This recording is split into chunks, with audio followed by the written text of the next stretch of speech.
Hello दोस्तों, नमस्कार। स्वागत है आपका मेरे चैनल एएलपी रोहित चौहान में।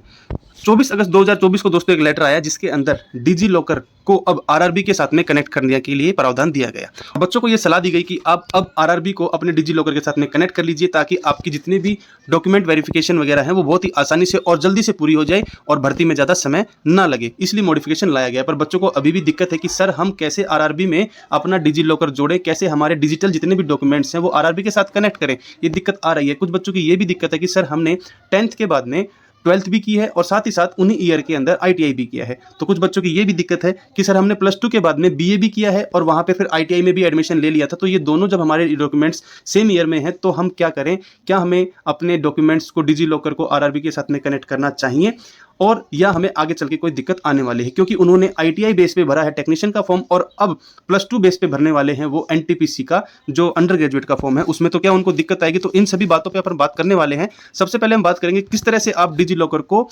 इसके साथ में आरआरबी के साथ में कनेक्ट कर सकते हैं। तो सबसे पहले देखिए, ये वेबसाइट आपने देखी होगी rrbapply.government.in, क्योंकि ये इससे आपने सारे फॉर्म इसी से भरे हैं। ठीक है, तो ये आपने देखना है इस वेबसाइट को और यहाँ पर जाकर आपके इसमें आपको 2 ऑप्शन मिलेंगे अप्लाई पे, एक तो ये और ऑलरेडी हैव एन अकाउंट। तो जो बच्चे यहाँ पे वीडियो देख रहे हैं मोस्टली उनके पास में एक अकाउंट रहेगा क्योंकि उन्होंने फॉर्म भरा है, तो वो इसको सेलेक्ट करेंगे और अपना लॉगिन आईडी और पासवर्ड डालकर आगे देखेंगे। जैसे ही आपके पास में लॉगिन आईडी पासवर्ड डालेंगे तो आपके पास में ऑप्शन मिलेगा, या तो आप ईमेल आईडी के थ्रू एंटर कर सकते हैं या फिर आप एंटर कर सकते हैं अपने मोबाइल नंबर के थ्रू। तो मोबाइल नंबर और पासवर्ड डालने के बाद में आप लॉगिन करेंगे, उधर ही साथ में कैप्चा लिखा है उसको आप डाल देंगे तो फिर आप आगे बढ़ जाएंगे। आगे बढ़ते ही आपके पास में ऐसा खुल जाएगा जिसके साथ में आप पूरी तरह रूबरू हो चुके हैं क्योंकि आपने मॉडिफिकेशन वगैरह और 1-2 बार यहाँ तक पहुँच चुके हैं। पर बच्चों को दिक्कत अभी भी यही फेस करने को आ रही है कि सर करना कैसे? तो देखिए यहाँ पर एक चीज़ दिखेगी आपको, link your account with digi locker.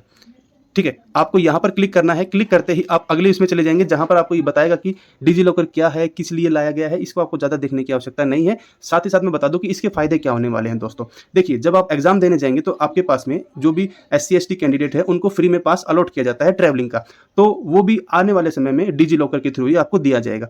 आपके हो सकते हैं जितने भी एडमिट कार्ड रहेंगे वो सारे इसी डिजी लॉकर के ऊपर डाल दिए जाएंगे। आपके जितने भी ज्वाइनिंग लेटर वगैरह रहेंगे वो भी इसी पे डाल दीजिए। तो मोस्टली जिस तरह से आपके अभी फिलहाल हमारे इंडिया में आधार कार्ड काम करता है, मोस्टली सभी कनेक्ट वहीं ऐसे ही आरआरबी आपके साथ में कनेक्ट हो जाएगी डिजी लॉकर के थ्रू। आपके जितने भी डॉक्यूमेंट्स हैं वो यहाँ पे आ जाएंगे और आप उसको आसानी से पा सकते हैं और वो सेफ रहेंगे। तो इसको कनेक्ट कर लेना बहुत ही ज़रूरी है। अब आपको करना कैसे? देखिए, जैसे आपने वहाँ पे कनेक्ट किया तो कुछ बच्चे, जैसे मेरा भी पहले से ही डिजी लॉकर अकाउंट रहा है, तो किसी किन्हीं बच्चों ने पहले से बनाया होगा या किन्हीं ने नहीं बनाया होगा। जिन्होंने पहले से बना के रखा है वो अपना मोबाइल नंबर और पिन डालेंगे। हाँ, हो सकता है कि वो पिन भूल गए हों, पर वो फॉरगेट सिक्योरिटी पिन के ऊपर जाएंगे तो उनको दोबारा से वो कुछ पिन वगैरह सिक्योरिटी वगैरह डालने से जो उनके क्वेश्चन वगैरह रहते हैं सिक्योरिटी क्वेश्चन वो डालेंगे तो आपको पासवर्ड दोबारा से रीसेट करने का मौका मिलेगा। अगर यदि आप पहली बार डिजी लॉकर पे अपना अकाउंट बनाएंगे तो उसके लिए भी ऑप्शन आपको मिलने वाला है, उसकी आपको चिंता करने की जरूरत नहीं है। आपको लिखना है, नीचे देखेंगे वहाँ पर आपको मिलेगा ऑप्शन कि हम पहले नए यूज़र हैं, तो वहाँ पे आपको साइन अप के ऊपर क्लिक कर देना है। साइन अप के ऊपर जैसे ही आप क्लिक करेंगे तो आपके पास में इस तरह से आएगा कि आपको साइन अप किससे करना है। ठीक है, आपको साइन अप करना है आधार कार्ड से, आपको साइन अप करना है पैन कार्ड से, आपको साइन अप करना है या ड्राइविंग लाइसेंस से।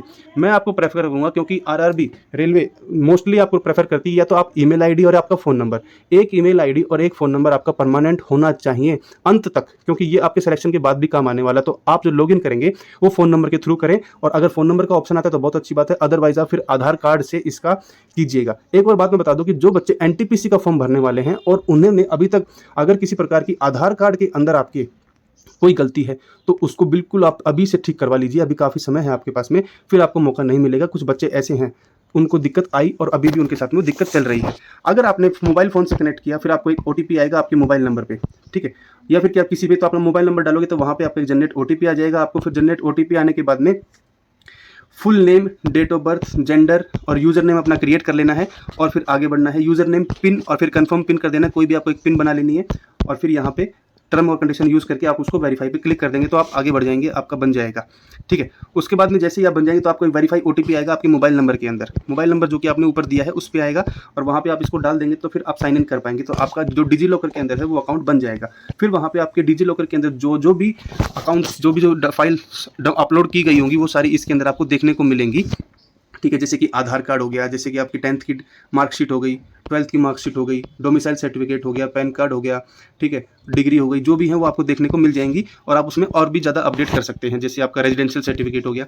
ठीक है, उसके बाद में आपके पास में ये नीचे ऑप्शन आएगा जो कि मेन है। ये सभी तो आपके डिजी लॉकर के ऑप्शन थे। अभी जो मेन ऑप्शन है जहाँ से आपको कनेक्ट करना है वो ये है कि आपको से पूछा जाएगा कि क्या आप अलाउ करना चाहते हैं इसको, आरआरबी के साथ में अपने डॉक्यूमेंट्स को शेयर करना चाहते हैं क्या, तो आपने यहाँ पे अलाउ को क्लिक कर देना है। अगर आपने डिनाई पे कर दिया तो फिर आपका आरआरबी के साथ में कनेक्शन नहीं बैठ पाएगा। ये कह रहा है कि आरआरबी की जो ऐप है उसके साथ में आपके जितने भी डॉक्यूमेंट्स हैं उनको शेयर करा जाएगा डिजी लॉकर के द्वारा। आप उनको अलाउ कीजिएगा। अलाउ करते ही आपके पास में यहाँ पर जो मेन स्क्रीन है वहाँ पर एक ग्रीन कलर करके ये आ जाएगा, जिसमें पता चल जाएगा कि your account is linked with DigiLocker. तो यहाँ पे फाइनली आपका जो अकाउंट है वो डिजी लॉकर से कनेक्ट हो जाएगा। तो इस तरह से आप कनेक्ट कर सकते हैं। और फिर जो पहले लिखा आ रहा था कि connect your account with DigiLocker, वो चला जाएगा और यहाँ पे लिखा आना स्टार्ट हो जाएगा account linked with DigiLocker. तो ये एक छोटा सा प्रोसेस है, यहाँ पे आप इसको करके अभी से रख लीजिए। बहुत ही इंपॉर्टेंट चीज़ें हैं। अब मैं बता दूँ कि जो बच्चे थोड़ा सा डाउट में है कि सर हमने 10th के बाद +2 में की और ITI भी की, वो भी सेम ईयर में, तो वो क्या कर सकते हैं। तो देखिए दोस्तों, अगर आपने 10th और के बाद में +2 की है, ठीक है, 10+2 किया और साथ के साथ में ITI की, इन दोनों में से कोई भी चीज़ आपने अगर डिस्टेंस से की है तो आपको चिंता करने की बिल्कुल भी आवश्यकता नहीं है। डिस्टेंस का मतलब ये होता है कि आप वहाँ पे ज़्यादा दिन गए ही नहीं या फिर एग्जाम देने गए हैं, तो वहाँ पे आपके 10+2 को रेगुलर माना जाता है, जो कि आपने रेगुलर से की होगी, और एक आपने ITI जो है ये डिस्टेंस से की। तो उन बच्चों को घबराने की जरूरत नहीं है। जहाँ पे आपने एक भी चीज़ डिस्टेंस से की है तो उसमें आपको दिक्कत नहीं है। आप कोई भी एग्जाम दीजिएगा, आपको वहाँ पर दिक्कत नहीं आएगी। पर जहाँ पर आपने दोनों ही रेगुलर की है, मतलब आपने ये दर्शाया कि हमने दोनों रेगुलर से की हैं, तो फिर आपको आगे चल के दिक्कत आ जाएगी।